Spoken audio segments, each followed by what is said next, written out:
That's where the ferry is. I'll show you that in a bit when it comes in. And this is where I am.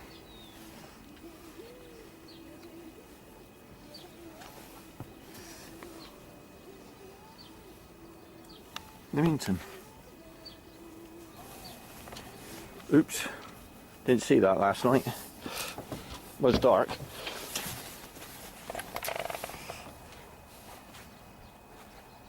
Tide's out.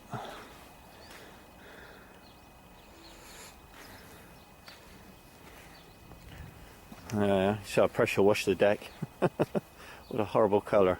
Hearing aid beige. That will be painted. Another McGregor over there. Do like those. I think they're like Marmite. You either love them or you hate them. I like them.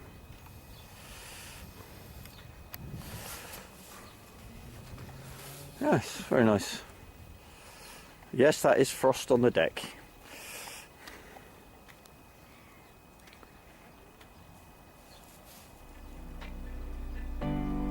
Right.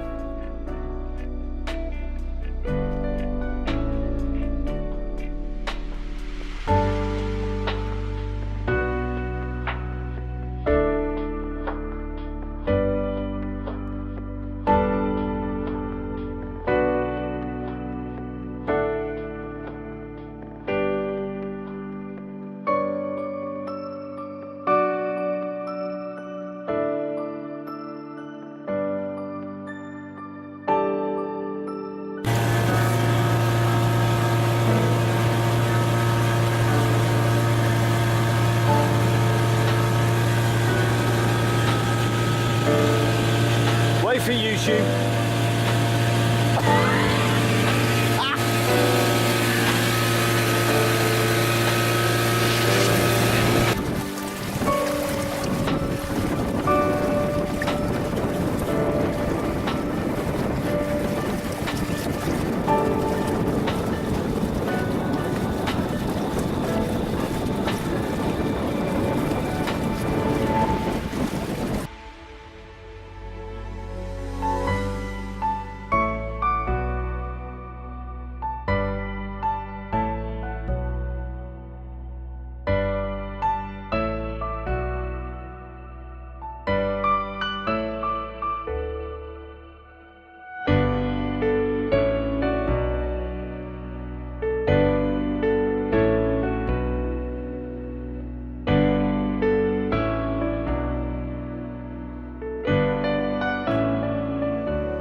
Your luggage with travel insurance. And get car insurance, of course. You might even insure your TV. But how about protecting what matters most? Your family. If the worst happened to you, what would happen to them? How would they pay the bills? Life insurance can help. Right.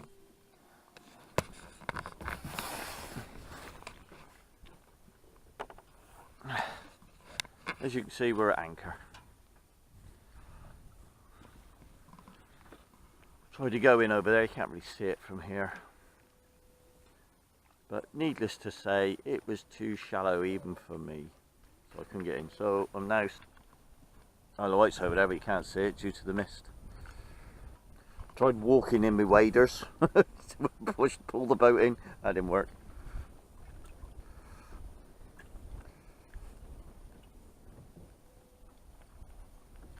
Hopefully the sun will burn this mist off. It'll be nice later.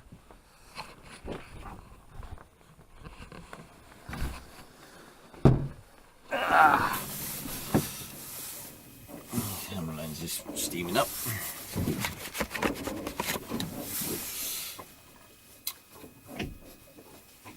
I got to Lymington on Saturday on the Isle of Wight. I got there about 2 o'clock, had some really good sailing, thoroughly enjoyed it. Decided to go for lunch, so I went for lunch, went to a nice little pub, had a pub lunch, and came back from there, got in the boat. A couple of hours later, probably 2 o'clock, 3 o'clock, went out into the Solent to go across to Lymington for the evening, and got hit by this current that I wasn't expecting. Just naivety on my part, I'm afraid. Not doing my research, and the current was so strong. I had the engine on full chat, condensation on the lens. I had the engine on full chat, and we were just about making headway. I was about an hour into it and I wasn't even a third of the way across. I was like miles off. So I decided to cut my losses and go back to Yarmouth. The wind was in my favour doing that, and with the engine and the sails I got into Yarmouth within 15-20 minutes, so that proved to be a good call. Sat there for about 2 or 3 hours, waited for the tide to change direction, and but the wind had died completely then. And I then powered across, getting into Yarmouth in the dark, and it was very pretty. All the lights on the boat work, I found that out. I only wired them up a few weeks ago, and haven't had they were working then, but obviously, you know, you do worry about these things till you've tried them. So that was good, all the lights work. So I got into Yarmouth quite late, so I just found the first empty mooring, which was Harbour Master mooring, and so I used that. And then in the following morning, yesterday morning, I went into the Harbour Master, explained what I did, and they were very happy. They were fine for me to use it. It's winter rates at the moment as well, so it was only £10 a night for the mooring. So I actually booked it for 2 nights. Alex, my son, came down yesterday. My son-in-law came down yesterday, and we went to Bewley for the day. We waited for the tide. The tide was spot on, so we came straight out of Lymington, headed down the Solent into Bewley. Not much wind. We did mainly motor sail. We did have the engine off for a bit, but there wasn't really much wind for that. So we did that. Went into Bewley, went up there, moored up for the day. There, went and had some lunch, and then when we came back, the tide had changed direction, the current had changed direction in the Solent, and it meant we could pretty much power back, averaging about 6 knots with a half throttle engine. It was brilliant. The tide took us most of the way. Got into Lymington about 5 o'clock, maybe 6, and then I'm on mooring at the moment. I'm on anchor at the moment. Yeah, and then went and got some fuel, because I'd used a lot of fuel, obviously using a lot of motoring. So I wanted to make sure I had enough to get me to Christchurch this morning.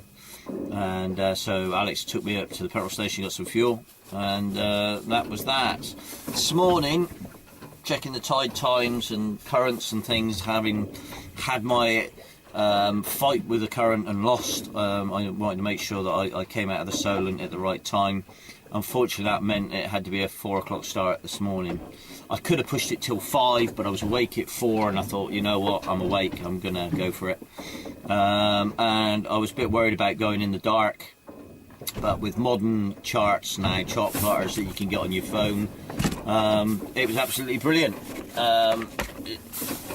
It's well marked as well, so as long as you know what your markings are, absolutely brilliant. And I shot out of there like a bottle out of a cork. I was doing 8 knots at one point. The tide was running that fast. There's no way I could have fought that current, and that's a lesson learned. Really do need to check the tides and currents to make sure I'm going in the right direction at the right time. So I've done that, but I got to Christchurch too early. It was about 2 hours before low tide. I only draw 14 inches, so I thought I can do this. So I went to go through into Mudderford, and unfortunately there was only 6 inches of water, so no, not even I could get in. I even put my waders on and got the anchor rope and waded around looking for a way I could pull the boat through, but no, not a chance. So I turned around and I've come back out into the just up the coast, and found about 11 foot of water and chucked the anchor out, and thought I'd do a bit of videoing. I've made myself a nice drink, I should make myself something to eat. I'm gonna have to sit here for about another 2 hours, and then I shall have another go and see if I can get in. So once I've done that, then straight up through Mudderford, right up to the slipway, get the car, put the boat on, and take the mast down and go home. Tidy up the house, ready for my wife to come home tomorrow, and that'll be great. I haven't seen her for 2 weeks. No, I haven't seen her for 3 weeks. So it'll be interesting. It'd be nice to see her again. And yeah, but I'll do some more videoing in a bit. Protect your luggage with travel insurance. Get car insurance, of course. You might even insure your TV. But how about protecting what matters most? Your family. If the worst happens